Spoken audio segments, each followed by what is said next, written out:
Hey, Pharmacy Podcast Nation, Pharmacy Podcast Network.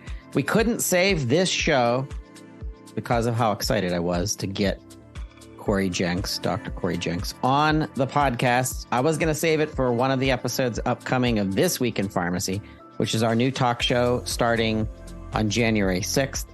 But Cory promised me he's going to come back. So Cory, I am elated that you are here.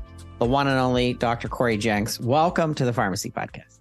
Thank you for having me. As you can see, I dressed up just like you.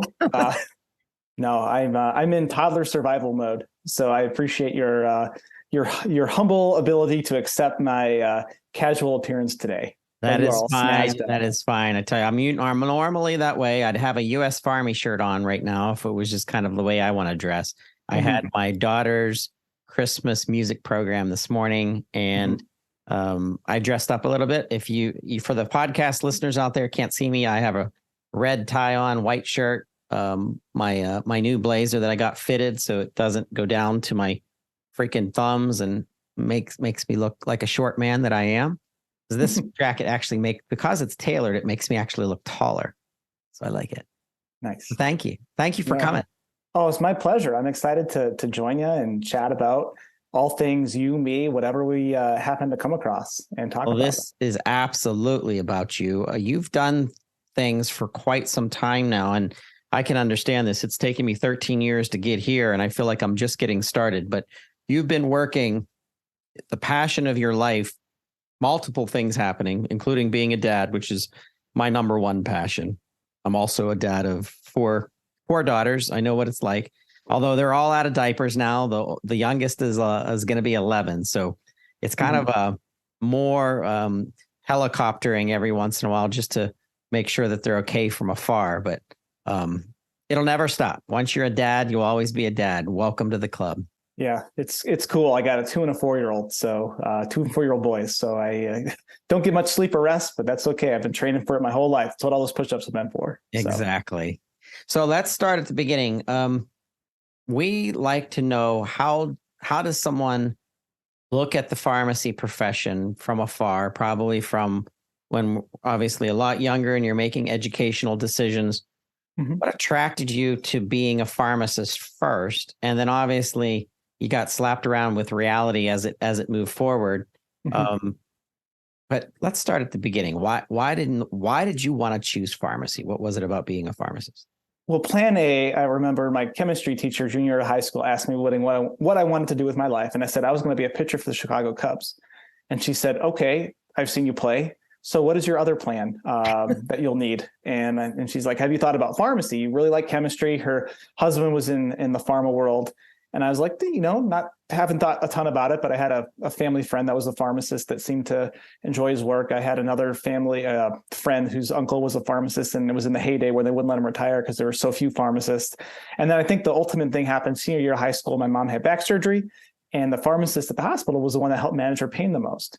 And I was like, oh, okay, I see the utility and the ability to touch people's lives.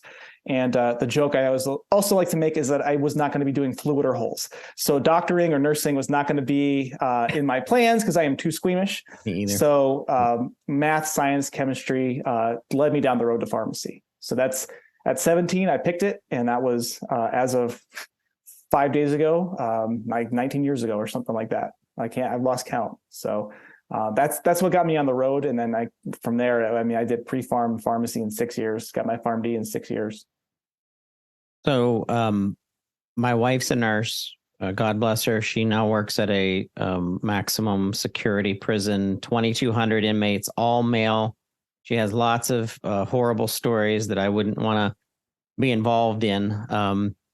And, just like you, never want to have to deal with blood or bodily fluids of any kind, like forget it. But now you're in a different reality. You jettison ahead. Tell us about what you're doing in pharmacy right now before we get into the fun stuff. Sure. So I still practice as a pharmacist. I am an ambulatory care clinical pharmacist. So I spent 11 years of my career at the VA, and I did inpatient, outpatient, ambulatory care. I've worked in retail. But my passion lies in ambulatory care, doing, in pharmacy, we call it chronic disease management. And not to get too sidetracked, but I like chronic disease reversal. So I'm a big proponent of lifestyle interventions for managing mostly metabolic syndrome and their sequelae, diabetes, hypertension, lipids. So that's my practice. It's a love-hate relationship, because the love is when you see those people come off their meds. The hate is the frustration that a lot of pharmacists feel. It's hard working, especially now in the private sector, dealing with all of the challenges and forces working on us. But that is what I love to do, is to kind of try to give people back their lives, get them off the meds, which is sort of ironic coming from a pharmacist. It's not. It's the future of pharmacy. You and I are now old enough, and you'll be able to say this for the rest of your life. You and I are part of a new age of pharmacy. And when I use the word new age, I don't want people to think of fairy dust and magic, crystal sauce and things like that. I'm talking about truly a literal new age of the profession of pharmacy. And unfortunately, right now for you and I, Cory, we're kind of at the beginnings of that new age of pharmacy. So this is the tough road where we flip from prescription generated revenue and attention, instead of the attention being around the script and the med, for that matter. It's now going to become part of the age of pharmacy where the physician kicks off this treatment, the pharmacist grabs it, the whole pharmacy team for that matter, because you're going to have specialists and things like that. And now you're going to literally make decisions to either carry on that treatment or combine other things as a pharmacist that is impacting that patient's overall health. And now literally you might deprescribe that patient, especially if they're comorbid and they have a bunch of medications they're on. You may make some decisions as a clinician to say, hey, we just changed your intake of calories. You're now on more magnesium. We're going to take down the Lipitor to 30 milligrams instead of 90. Blah, blah, blah, blah, blah. I would make some horrible examples if I keep going, because I'm a pretend. No, please keep listing drug doses that don't exist. That's great. See, that's what I'm saying. See, it. But if you play these podcasts to the layperson, they're like, holy cow, this guy really knows pharmacy.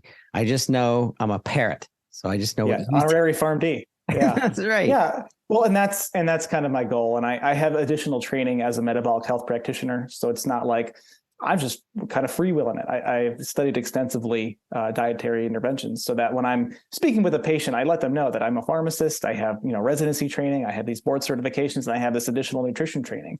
And looking at that patient holistically, and like you say, we get these patients on 15, 20, 25 medicines, and it's impossible for them to manage, and forget trying to have me manage it. So deprescription is the niche I'm hoping to continue to fill in my day job in clinical practice, for sure.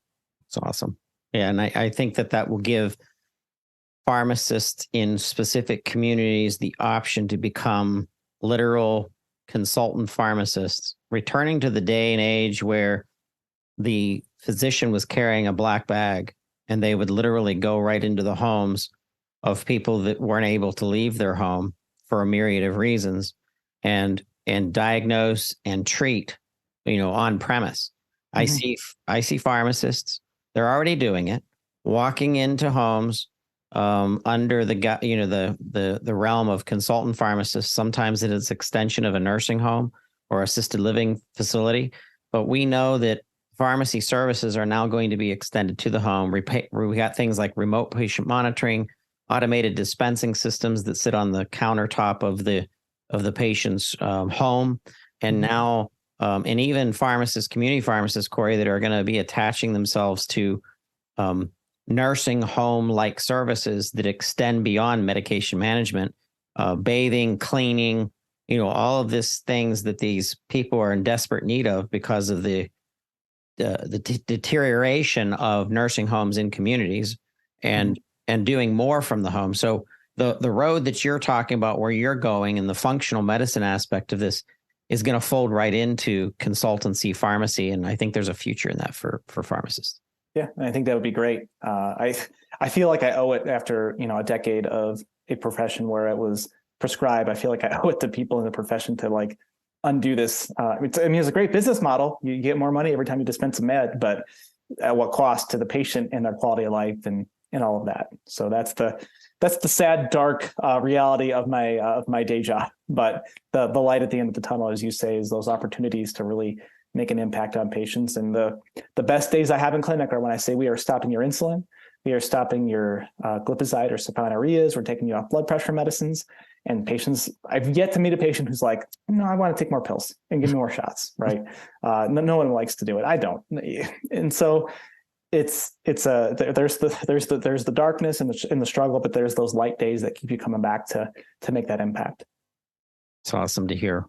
Well, what's exciting about having you here specifically, and the reason is, I could talk to you all day and ask you questions about your specific road in your pharmacy career, and we could even dig down into the clinical, and I could only probably go so far, but I would certainly make it sound interesting enough to dig down into hyperlipidemia in seniors over 66 years old and the titration of medication from one to another JAK inhibitors. See, it makes it sound, if I'm telling you, if the average bear listened to that conversation, they'd be like, see, this guy knows what's going on. And you could pull that off at a party. You could pull it, if you're, especially like a New Year's party, it's a little late in the evening, people have had a couple of champagnes, like you could pull off, you start talking the lingo, people would believe what you're saying. As long as you don't run into another pharmacist or a physician or something, you're good to go. And then it'll be like, what's it called? Honor. When someone shows up and they're honorary degree. They're wearing honorary PharmD. Honorary PharmD. All right. So the reason why I have you here isn't just because you're a pharmacist, my favorite provider, and what you do in pharmacy, and we can get back to that. It's the combination of you as a professional, as a person, and what you're doing. And I have met most of the pharmacists that I'm working with, either on special projects, series, or even upcoming podcasts. They always seem to have a passion on the side that's either a side business for them or just something they love to do. We're talking about Dr. Blair Thielemeyer with her new chicken farm. The woman is growing a gargantuan chicken farm and going to have income that's going to be a business with her husband. I think that's crazy. That's on top of everything else that she's ever built. We have Dr. Christina Fontana, who went from community pharmacist to building her passion and helping other pharmacists. And now she has books and she has speaking engagements and she has coaching sessions. I mean, I could keep going on because everybody I deal with always has that side passion. Your side passion is this extremely intelligent humor that you roll into your own experiences. And it's not just pharmacist driven, but you are a comedian. And I think that some of the funniest comedians that I have ever met are brilliantly intelligent, and the being able to get into the psyche of your audience and being able to think about human beings and what they're going through, and then having enough empathy and kind of charisma to tie in comedy, lies, in my opinion, as some of the greatest comics and comedians out there ever. And so I want to hear that side of your world. How in the world did you say at one point, you know what, I want to give this a go. I want to become a comedian. Well, one day I looked in the mirror and said, Cory, you're really intelligent. You're really humble. You would make a great so for the record, we don't have a chicken farm. We have 7 chickens, started with 12. So not quite as successful as Blair. Almost a chicken. Almost enough to feed my toddler. You got to talk with Blair. Yeah, I know. I don't want any more chickens. That's enough for me with what I got going on. So how did I get into comedy? Well, I had a TV in my room growing up, for better or worse. So I spent every night watching The Simpsons, and then every weekend was Saturday Night Live, and every Monday. I'm old enough to remember when you couldn't just Netflix a show. You had to watch a show concurrently with the rest of society. So there wasn't a thing as like, spoiler alert. It was like bunny ears on top of the TV that I had to get the signal in. So that's how old I am. Yeah. So every Monday it was, what did you see on SNL? What was on The Simpsons, impersonating? And I just loved comedy. It was fun. I mean, comedy by nature, you're laughing, you're enjoying yourself, you're actually smiling. I got to college, freshman year, they had an improv comedy group there. I grew up watching Whose Line Is It Anyway too. And so I went to the show, and it was part of the like clubs of school. And I was like, this is amazing. And so what did I do? logically, I said, I have to focus on my studies. And I put that on the back burner for 7 years. I got my PharmD, I did my residency. And when I was done with that, I had this amazing thing called free time.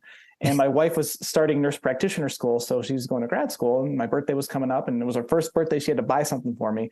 So she asked what I wanted. I said, well, I either want improv classes or a guitar lesson. And if you've heard me noodle on the guitar, you probably know what I ended up doing. So it was 10 years ago, actually, this January, that I took my first class and took another class. And fortunately here in Tucson, it was a new theater. At that point, it was like, you have a pulse and you've been to class, you want to perform? And I was like, sure, my wife's busy. So it just kind of snowballed into performing. And then I ended up teaching, coaching, running the comedy school for a while for our theater. And then I kind of reached a point when we had our first son in 2018 that I loved performing with my friends, but I had limited time. And if I wanted, I wasn't going to move to like Chicago or New York or LA to like pursue a career in comedy. How could I push this comedy that I've learned? And I kind of, I read a book by Scott Adams, and I forget the specific one, but this idea of talent stacking, where I'm a pretty good pharmacist, I'm a pretty good comedian, but who's doing those things together? And I realized that also that as I did improv, I became a better pharmacist, because improvisation is just, all it is listening, communication, empathy, responding, living in the moment, things that pharmacists unfortunately can struggle with. And so 2019, I set off to start speaking to groups, and 2020 was going to be my year. I was going to really hit the road. And of course, that didn't happen, and I had to improvise. And so, in that time, I wrote my book, Permission to Care, Building a Healthcare Culture That Thrives in Chaos, available at all fine bookstores. Yes. But we'll have a link in the show notes. Yeah. So I through that process, I realized how much I love writing. And so at this point, what I do is I have my book, I go work with groups and speak to audiences. I was just at ASHP midyear, had a really fun interactive talk there where I got pharmacists speaking, getting uncomfortable, being funny. I promise pharmacists are funny because we're intelligent. And just trying to create that healthcare and culture that's much more adaptable, empathetic, and humanizing. Because I think we've all had those experiences, whether it's a doctor, pharmacist, nurse, where we don't feel listened to, and it really hurts and it destroys that experience. And so my mission really is to, I can't change a diagnosis. I can't change insurance. I can't change our healthcare system, because that's another book that's way less funny than mine. But I can help build that culture where, regardless of what happens with that patient, their family, they feel listened to, they feel taken care of, so that we don't, we just kind of make healthcare suck a little bit less, to be a little bit candid. Yeah, I need to get your book listed on our book section. We feature books, so definitely let's get it on the list, and let's also make a time for a review of it. I would like to bring you back and kind of get into the book and what your philosophies are, as well as a follow up for your next book and next things that you're going to be doing. You've been reading my diary. I have another book in my head. In the works is a very loose way of putting it, but I have an outline and all the chapters for it, and it is not a pharmacy book. So it's that's the expansion of people and other things, as it should be. Mm-hmm. So, and through that process too, I started writing a newsletter 3 times a week called Get Through Your Shift. And it's just the opposite of a book. It's something you can read in 2 or 3 minutes. You get to the pharmacy, you have a couple minutes instead of doom scrolling the internet and getting angry. You could read this 3 times a week and get a little knowledge, wisdom, and humor to help you. Because I realized I was not done with ideas to write. So that's, you talk about, everyone's got a little thing that they love to do. Some people, you tell them to write an essay and they freak out. I'm like, okay, cool. I can bang out, a couple paragraphs, no problem. And I really get a lot out of it. And people who have read it, my few loyal readers, have seemed to enjoy it as well too. That's awesome. Creativity is a whole side that exercises our brain in other ways that other things can't. And I love it. That's why I love what I do now, because I always get to kind of look at how do we amplify what a pharmacist is saying through social media and through creative means that keep people's attention long enough to understand what you're talking about with the attention deficit society that we're in. Talk to me about social media. How have you used social media? What platform is your favorite platform? I'm going to age myself. I love Twitter. I started using it in 2008. Mm-hmm. And, it's one of the older guys' platforms, but talk to me about social media in what you've been doing. If I had to describe it in one word, it would be begrudgingly, because I think I get very self-conscious when I ask someone to buy a book of mine or to read a post of mine, because I know I am not only with my book, I'm taking their money. They're giving me their money. I'm not taking it. It's a willing transaction, but they're also giving me the most important resource they have, which is time. And so when it comes to social media, I want to be very careful about what I'm putting out there, that it's not just like, I try to be funny here and there, but that I'm providing some value. So I would say that I post regularly on LinkedIn, Facebook, and Instagram. And usually, 60% of it is just my post for that day, my writing post. I'm on Twitter, and I kind of use Twitter more for my clinical side. I use it for professional interactions, discussions, there. Then Instagram, LinkedIn, and Facebook are, I kind of post concurrently with, whether it's a post from my blog or newsletter. Sometimes it's sharing a podcast. Sometimes it's a quote from someone who's attended one of my sessions. And then I try to work in, I've been told that people like videos of me. I don't like watching videos of myself, but apparently people respond to it. So I'll put some videos out there. It might be a thought I have in my head, something I've experienced at work.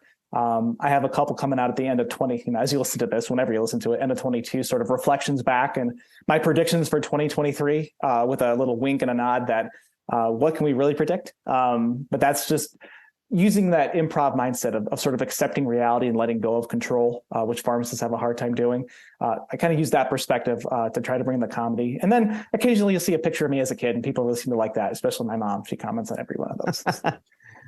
It's great. I would say that the one area that I struggle with most with my book, like people are like, oh, writing a book must be so hard. Writing a book, I enjoyed it. I really did not have a problem coming up with the words. And then people say, oh, but then they edited it. That must really hurt your ego. Nope, these are professionals. I love my publisher. Listen to everything they said. The hardest part was promoting myself, because I get a little self-conscious about that, that towing that line of self-promotion versus narcissism that many people in social media fall into. So, and I'm sorry, I've taken us on a bit of a tangent there, but no. But I do love the interactions I get from people and the responses I get. My small audience is very kind and very supportive, and I'm very fortunate for that.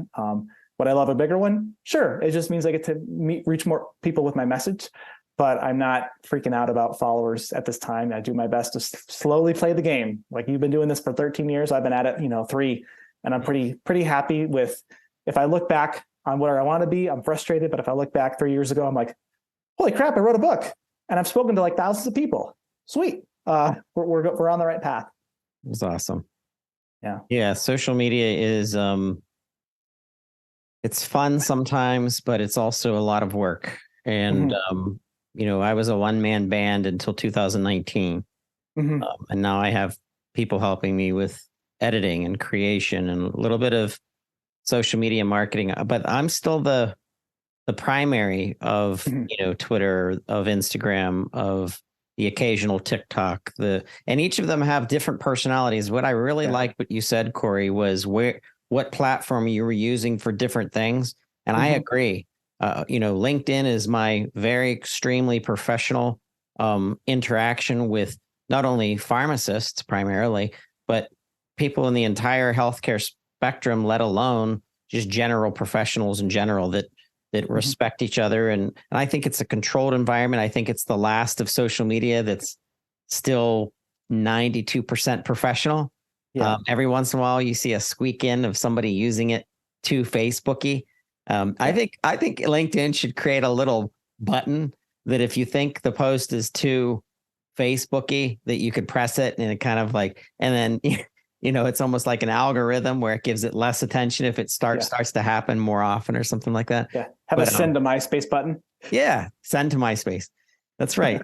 And then, Twitter, I think what I like about it is I can always attach something to support maybe a comment I made or the reason that I'm stating it from someone else's tweet or even a PDF or a video. I just think for me, it was the friendliest. Whereas, Instagram, you don't feel like you have as much control or power until you hit 10,000 followers.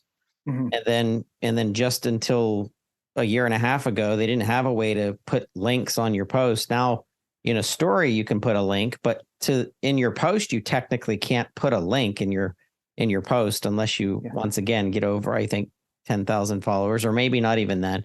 So Yeah. each platform, now TikTok, which is the fastest growing one, and it's questionable from a security perspective, and in different ways that it's used is different. And so I think social media, each of the platforms have a slightly different strength in the spot in where you use it and why you use it.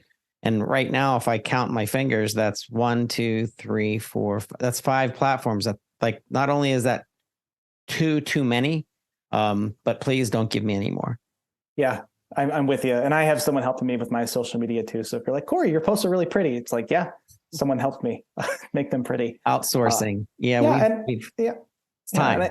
And it's as someone like yourself who's creative, it's like you only have so much brain power. So if you can focus on the things that are going to propel your creativity, and someone helps you with those, the necessary, I won't say evil parts of the business where you have to promote yourself on the channels, I think that's great for providing opportunities for others. And it's for me, I think people will get more value if I have my brain power focused on writing something interesting and helpful than if I'm trying to figure out how to format an Instagram post. It's just the nature of things that I've found has really improved the quality of my life is getting help with that. So I said a little while ago about how we're in a state of new age, and I really think that our profession's transforming in many ways, including the technology of the management of pharmacist interaction at the hospital setting, at the consultant setting. We see consultant programs coming out, digital health, where now pharmacists are part of that digital therapeutic ongoing monitoring of data and outcome and how to use that data. So there's a lot of things happening. What is the one aspect from your perspective about the transformation of pharmacy that you think more pharmacists need to pay attention to? And an example is provider status, PBM reform, collaborative care, whatever. But I want it to come from your vision, because your vision is different than mine. I have this extremely wide-standing vision of the entire universe of pharmacy. You are literally in the trenches doing it every day for real. So I think your vision sometimes, most pharmacist visions in comparison to mine, are a lot more succinct. So I want to hear yours. So I will come at it with two biases. One is that I work in ambulatory care, so I'm doing that, long-term blood pressure, diabetes management. The other is that my wife's a nurse practitioner doing a similar, addressing similar lifestyle issues, working for sort of a startup tech company. And her company uses it's a totally remote delivered healthcare. And so for me as a pharmacist, I can spend 20, 30, 40, on a slow day, 50 minutes with the patient talking about diet, lifestyle interventions, exercise. And I'm scaling to one person. So for me as a pharmacist, I love the world of remote monitoring where, and this is, every company, there's companies that are doing it. There's one that are trying to do it where instead of having to have those like face-to-face touch points, 30 minutes, patient drives, comes in, spills the carbon in the atmosphere, sits in a waiting room, lights are on, we're paying for the lights. It's like they can sit at home, type in their blood sugars into an app. I see it and I can make a med adjustment. I can send them a message.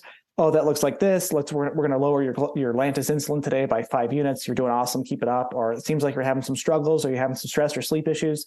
And you can have a larger panel and have a larger impact as a single pharmacist, we'll say provider, or consultant for a physician's office. Again, if you work at a retail pharmacy and you're up to your ears in 500 scripts a day, you're probably yelling into your phone like, Cory, you don't get it. And I'm like, and I want reform and improvement there. So I just want to let other pharmacists know, like, I'm in a very fortunate, unique position. And I realize the struggle every time I call a retail pharmacy with like a prior auth or something. Like, you guys have the hardest, toughest, you're the offensive line of pharmacy. And I want to thank you right now for that. But if I had to, in my little niche of the world, make a change or something to be aware of, it's that remote monitoring potential, because you're going to be able to take care of a larger panel of patients with more efficiency. I want to make sure that we're not going crazy, working ourselves to death. And I think that remote algorithmic driven care is important. And I say this ironically as the empathy, communication guy. You're kind of taking the face-to-face out of it. But we have a lot of very sick people chronically, and we just don't have enough doctors, nurses, pharmacists to do it in our current way of doing it. So I love the way of you can get an umbrella of a lot of patients and monitor them in real time and make those changes in a much more efficient way. That is, the patient likes staying home. We could do you could do pharmacy from your butt in your bed if you want to. And at the end of the day, what's the most important thing is patients get better, they're happy, and then as a pharmacist, we're happy with our jobs, both with the what we're doing and the how we're doing it. Hey, what instrumentation in a remote setting, when you're doing a video consult, for example, with a patient, what instrumentation is fluid now, where you can get accurate blood pressure reading? I know that we have the iWatch or the Apple Watch. I know that we have instrumentation, but what are you seeing as the ones that are rolling out most common? And then what do you see in the future coming? More instrumentation so we can do more remote patient monitoring and treatment. For me, it's continuous glucose monitor. It's a game-changing piece of technology because you can hook them up, and I won't use specific companies here, but there's many different companies doing it, and they have their own systems of real-time monitoring where I can just boop, boop, boop, log in. They've logged into our system, they've connected, so their phone can act as their sensor. It sends it right to the cloud. I see every day real-time like what their blood sugars are doing. That to me is that opportunity for that instrumentation. And then down the way, like, I mean, we have fridges that are like smart fridges now. So we're going to have Bluetooth in scales. We'll have Bluetooth in blood pressure cuffs. We'll have the and pardon me for my ignorance of what we already have or don't have. I worked in a silo for 11 years, and I'm just now seeing the private world and some of the different toys and tools that there are. Yeah. But having that technology embedded in all of these different monitoring systems so that it just feeds it right into something. So the patient isn't taking out their paper, writing it down, spilling their coffee on it, bringing it in, putting it on my desk, interpreting the coffee stained numbers on it, right? It's just boom, right all there in a nice, clean, easy way to review. Yeah, you won't shout out a CGM, but I will because they're part of the network. Dexcom actually pushes their podcast through us, and I think that they're fascinating. And I'm not saying that they're the absolute end all, be all, best all, but I'll tell you what, that team and those people, they work so hard at delivering technology and solutions to healthcare providers, and they're really fond of pharmacists too. So I can't help but to favor them. And it's just amazing hearing the stories. You know what's more amazing than hearing some of their clinical stories and some of the content that they have is take a listen to it. It's good stuff. But the podcast that I enjoy the most is when the patient comes on and the caregiver for this matter, and they actually tell the stories about how this has helped them live what they say, I feel like I'm back to normal. I feel like I can be freedom again, and I don't have to worry about my 4-year-old, going to the refrigerator and making sure everything's right. And this woman that we interviewed had a husband and 2 children with diabetes, and having to manage or help to manage all of that before the world of the combination of Dexcom and Omnipod and all of this new technologies that are coming out. I just think in the hands of pharmacists, this is the time. This is the time to leverage what you're saying about remote patient monitoring, remote patient care. There's a whole ability now to build your own practices in your own communities, using stuff like that. But I liked hearing that from you, because that means that technology deserves and needs to be expanded in pharmacy care with a pharmacist behind it. Yeah. And it's, as you say, we're in the early days. So it's hard with getting over that previous paradigm. And I have 2 brains, the part that's like, oh, come on, just let me use it now. Everyone should get one. And the other part that's like, it's hard to turn a cruise ship on a dime. So having the grace and the patience to appreciate when you get the toys and the tools to use, and then also realizing that we've managed to do this without these toys and tools for decades. So let's make the most of what we have and what we can. And that's for me, and what I do in trying to approach that empathetic and listening side of things is, if I could slap a CGM on someone, but if I don't figure out their why or what they care about or what their goals are, then it's pointless. But if I can connect with them and they trust me to appropriately adjust medicines and to listen to them, now we've taken a really cool tool and we've given it rocket fuel to be even more effective. And that's what I write about. That's what I speak about, is We spend so much freaking money on healthcare, and it seems like we do a lot of like spinning our wheels or running in quicksand. And it sounds, there's a million kinds of expensive, complicated reforms, but living in the moment and listening to that human being in front of you, it should be the first thing that everyone works on, that everyone can do and can be taught. Yeah. Yeah. That's the care of healthcare. That's the part that sometimes gets overlooked, especially by, I liked your analogy of trying to turn the ship. This enormous profession of pharmacy, this big, huge, I look at it more of a cargo ship than a passenger ship, but this big cargo, because each of the cargoes that are on there are different facets of the industry.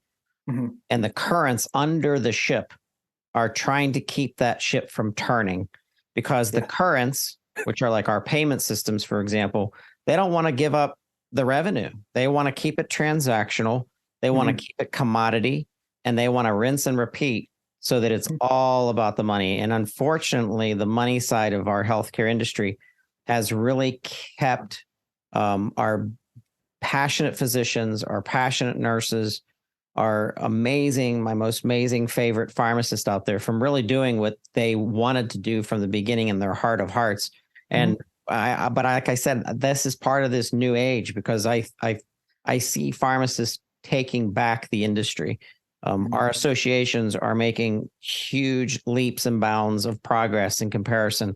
I came in pharmacy in 2004, and we were nowhere near where we are today with things like provider status and PBM reform and really pharmacists taking leads in specific disease states, pharmacogenomics, which I could talk about all day long.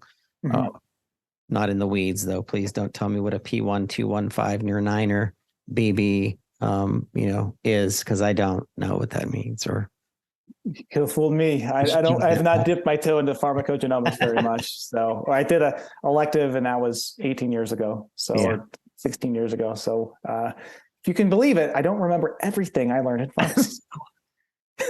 So what's next? What's on the horizon? We're going to try to get this episode out before, I know it's coming out before 2022. We'll have you probably out, mid or end of December. But for Cory Jenks, Dr. Jenks, what's going on with your life in 2023?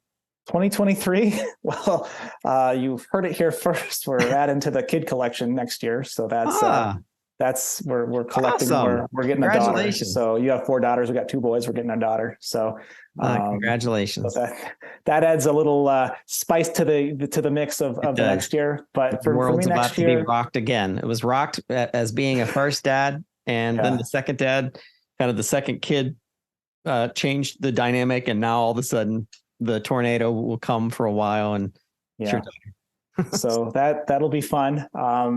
Otherwise, for me, next year for me is continuing to promote my book, continue to get out there and speak to other organizations, to other groups. I had a great year speaking this year. It's probably one of my favorite things to do, aside from my family, professionally, is get out there and see and get in front of groups and to play with others. So what we do when I speak, I have options to speak to groups, and I have options to play with groups. And I get your groups, I get people playing along, doing the improvisation. So that's what I'm really hoping to push in 2023, in addition to writing another book. Because, I have the ideas and I enjoy it, and why not get those ideas out there on paper and try to help some people with it. That's cool. And then continuing to practice too. Like I'm still a pharmacist. So, continuing I actually cut the part-time. So I have a little more time with my kids and more time for adventures such as this, getting on podcasts, getting in front of people, getting that writing in. So, but I'm fortunate to still have a practice where I get to do the things I'm passionate about. And so beyond that, there's a whole lot of unknowns that we all get to face. But the cool thing about being an improviser is we relish the unknown. Because everything is unknown in front of us. We just have to listen, react, and say yes to that moment. That is so true. If you're watching us on YouTube, you're seeing CoryJenks.com. If you're listening to us on your favorite podcast platform, we're all over the place: Apple, Spotify, Google, Panera. Yeah, we're at Panera too. Pandora. Goodness, yeah. If you're eating your sandwich, we'll be there as well. They'll play us through your speakers. We don't have that contract yet. CoryJenks.com. It's CoryJenks.com. Cory, Yeah. this has been an absolute honor and treat to finally interview you. I thank you so much for being here. And I have to have you back on This Week in Pharmacy because I have ideas that we could do a feature of you and updating us with some of that, taking your newsletter, and I'm gonna put a word in the dictionary someday, and it's called audiotize. Okay. Take the written word and literally audiotize it. So I'd like to audiotize your newsletter. Maybe we can work on that for This Week in Pharmacy. That'd be great. I love the creative outlets. Any opportunity that anyone's willing to share with my book, my newsletter, my speaking, I'm grateful for it. That's what the improviser's mind is. There's no such thing as mistakes. They're all gifts. We say yes to them. And so thank you for having me. Thank you for sharing me with your audience, to trust me to come on here. And if you're listening, I hope you've enjoyed it. If you've never heard of me before, it's a pleasure meeting you. It's been a pleasure meeting you on the internet. Please connect with me. My website, as he said, my parents were cheap. They didn't buy a vowel, no E in Cory.